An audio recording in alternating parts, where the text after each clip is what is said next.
Hi you guys, welcome back to my channel.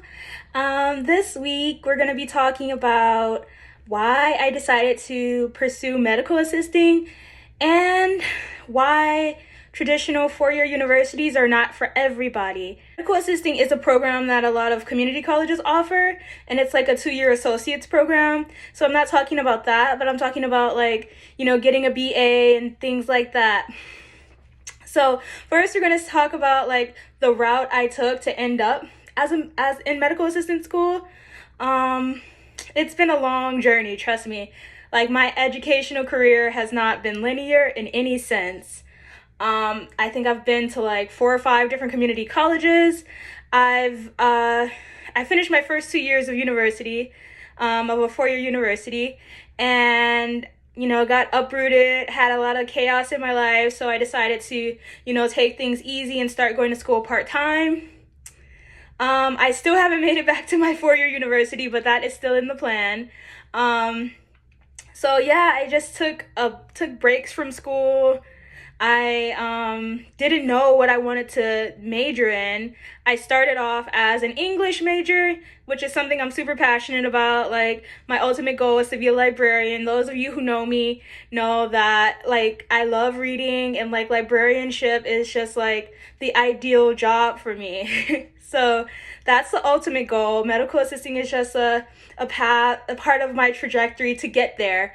But maybe I can work in a medical college or something, a library, and that would be fun. I can utilize this medical assisting experience there. But yeah, I'm super passionate about English. Started off as an English major. Then I switched to linguistics because I'm passionate about languages too. I tend to pick up languages really quickly, and I enjoy communicating with people in their native language. It's just so I guess it's revealing, and it's fun to just speak different languages. It's satisfying in and of itself. So yeah, I went from linguistics to philosophy, and it's you really don't know what you're doing. You're gonna major in philosophy. Nothing against philosophy majors. I think it's great to ponder the deeper meanings of things and how things work and morality and civics and things like that. Philosophy majors are also great. I think that is a noble career path, but I did not see a way that I was going to make money as a philosopher. I mean, obviously I can think of a few things I can do now, especially in the information age, and people building their own careers with these what are they called where you can build your own major and take a bunch of different classes and create your own path. I'm not the type of person that is just gonna forge ahead and pave a new path. I thought I was that kind of person, but then I was I think a lot of people got some good, results following a path that's already been laid out for them. And I always wanted to be the individual, but now it's I'm just gonna do what I'm passionate about, and if somebody already did it, so what? I'm gonna do it too. So yeah, that was a long journey, just changing my major around. Even though I was changing my major around, I have, and I still am, doing a lot of English coursework. So even as I'm in MA school, I'm completing courses towards my, guess what, I decided on English. So I'm completing coursework towards my English program. So I'm going to chip away at that BA gradually, even as I'm working as a medical assistant.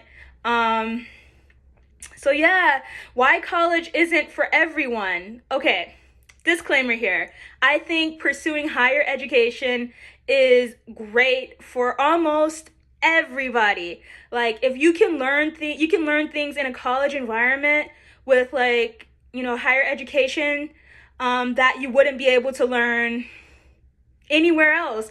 And as an 18-year-old going straight from high school into college, it's kind of like a transition period. Like you're not just thrown out into the world, and you got to make it work on your own. You're kind of transitioning into adulthood. So college is a nice buffer for those people who still just don't have it all together. Some people are fresh out of high school and they're like been working since ninth grade, and they're like, I know exactly what I want to do, and I want to go to the military, or I want to pursue a trade, or I want to, start my own business. And a lot of people can do that. But the path that worked for me was not the same path that a lot of people take after exiting high school. And I wish I would have known that I didn't have to go straight into college after high school, even though it kind of like wound up being okay because I circled back to the major that I wanted. But I really had no clue what I wanted to do, and I did not have a work ethic that was conducive to 4 years straight of college work. I was 18. I wanted to travel. I wanted to explore the world, and I did that, and I don't regret it. I mean, taking classes now in college I have a new perspective. I have a little bit of lived experience that affords me a different perspective on all the things we're learning. I feel like it's a lot easier. It's a lot easier with the lived experience to just go into a class and churn out an essay that makes you argue your point on a piece of literature. Like I had done that in high school, of course, but my judgment, my character is a little bit more rounded, so I can contribute to the class environment that I'm in and the other students with my perspective, just like all students do. We all contribute to each other's learning process, and I think with my experience outside of school, I contribute greatly to a classroom setting. So yeah, college is not always the best option straight out of high school, unless you're you're pretty sure what you want to do, like with the rest of your life. And even then, there may be a little bit of wiggle room. I don't want to deter anyone from going to college, but that is a fast and easy way to rack up a lot of debt. Especially as a young person, you're getting like financial aid, and you're you're like, how am I going to spend this? And you're taking out loans, and if you're not careful, you can easily rack up a lot of debt that when things all like fall into place for you, you're going to be left to deal with that. So start off on the right foot. If you're not sure what you want to do, just take a few courses here and there, explore subjects that you're interested in, and if you have the love of learning, you could do like general studies, or like a what is it? A liberal arts degree. I wouldn't. Okay, I'm not gonna speak on liberal arts degrees, but there's a lot you can do, especially if you have a network already built in. College is also a great place to network with the future mover and shakers in your career path in this world, and there's a lot of good reasons to go to college, but it's not for everybody, so buyer beware. Okay, so why I chose medical assisting. I have been doing photography independently and for a photography studio for about a year, and I was like, okay, I can do this as my own business, and I can do this for this studio part-time just to help them out. And yeah, I didn't want to make that my entire career, and it wasn't the most lucrative field, especially when the disease hit. I mean, the plague, or whatever you want to call it.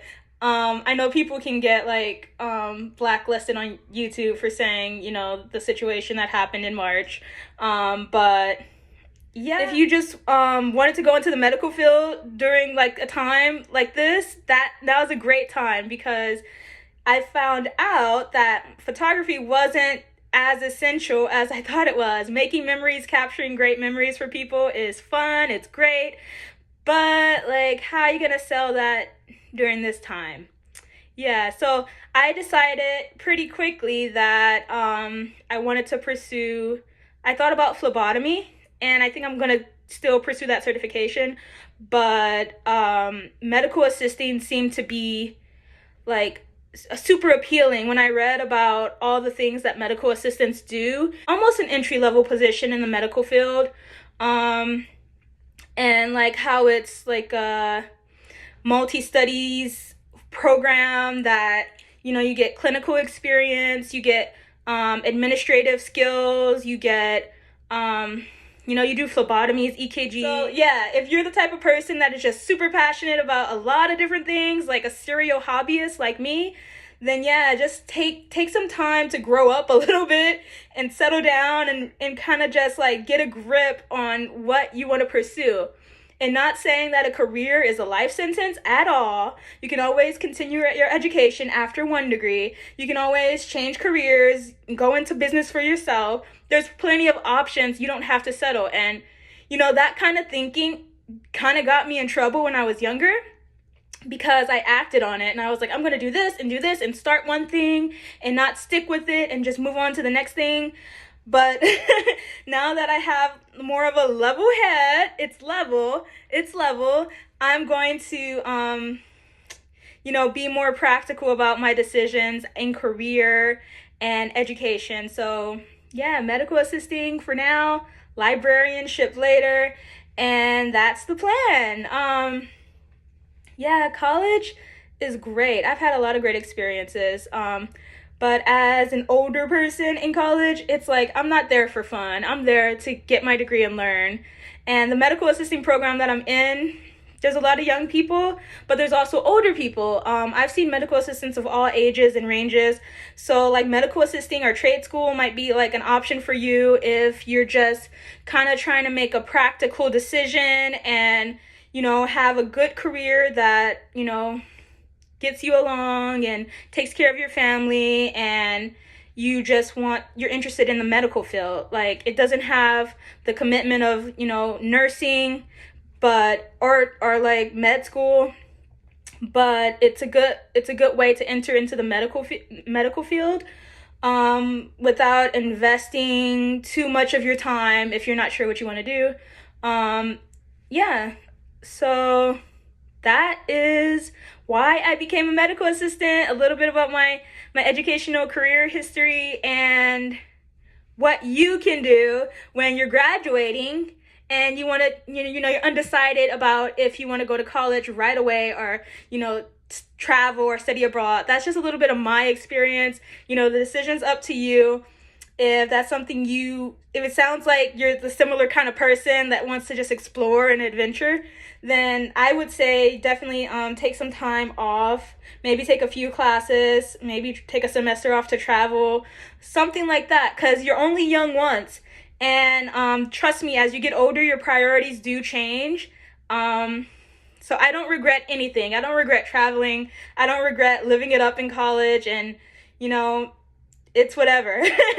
So yeah, stay tuned for my next video. I know I said I was going to do a study video this week, but I missed the video last week, so I just skipped that, and I'm going to circle back around to the study video next week, because I did get my study materials, and we're going to have a great time. We could do like future study with me lives maybe. If you guys are interested in that, let me know with the thumbs up. As usual, subscribe if you're new, and if you want to hear more about medical assisting or medical field study tips. There may be a little bit of lifestyle stuff a little later on that, you know, sort of revolve around my various hobbies and interests. I can't go wrong with that. Anyway, see you guys later. Bye.